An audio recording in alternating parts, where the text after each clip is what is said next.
Quebec has another way to deal with the past. The past is present. You see on the cars all around you when you cross that actual bridge, Je me souviens, I remember.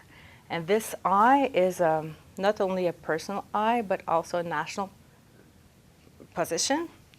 So I'm trying to explain to the students the narratives of identity. I have been living abroad for several years in my life, and I found myself often in the situation of explaining what Quebec was, where I was from, and why it was so different, and why I would speak French and I'm in North America.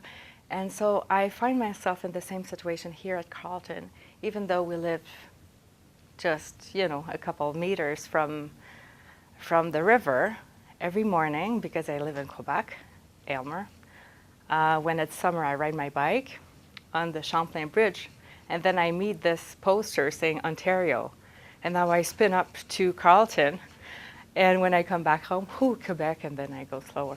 But I really have to cross this bridge every morning, and my job really is to make my students cross that bridge too, and come to Quebec and understand what's going on the other side of the river.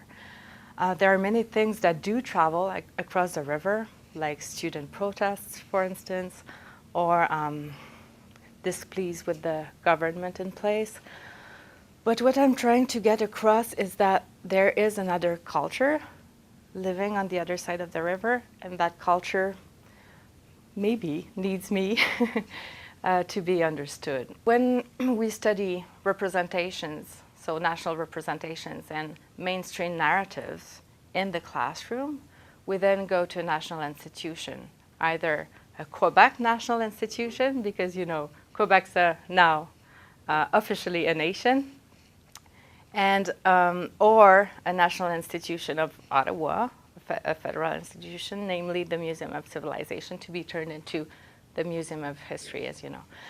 So we go there and we try to understand what is the main narrative the museum tries to get across as a national representation. How does the local play the national? So how Ottawa is representing the whole of Canada.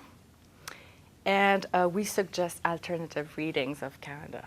I swim in the master swimming club here at Carleton 3 times a week, so that keeps me awake. And I play a lot with the kids. So my home is really the art center of the community.